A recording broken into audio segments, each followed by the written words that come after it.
செவ்வாய்க்கு அதிபதியான முருகனுக்கு வெற்றிலை தீபம். இன்னைக்கு செவ்வாய்க்கிழமை, செவ்வாய் ஓர டைமில் முருகனுக்கு வெற்றிலை தீபம் ஏற்றலாமா அங்கே பார்க்கலாம்.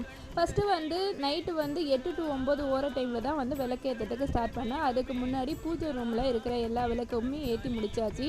நெக்ஸ்ட்டு வெற்றிலை தீபம் ஏற்றுறதுக்கு நமக்கு முக்கியமாக தேவை வெற்றிலை தான். 6 வெற்றிலையை காம்பு கிள்ளி எடுத்துக்கணும். வெற்றிலை தீபம் ஏற்றுறதுக்கு முன்னாடி முருகனோட ஸ்டாச்சுவை எடுத்து அவங்களுக்கு நான் அபிஷேகம் என்னால் முடிஞ்சது என்னென்னோ அதெல்லாம் பண்ணி அபிஷேகம் அழகாக பண்ணி முடித்தேன்.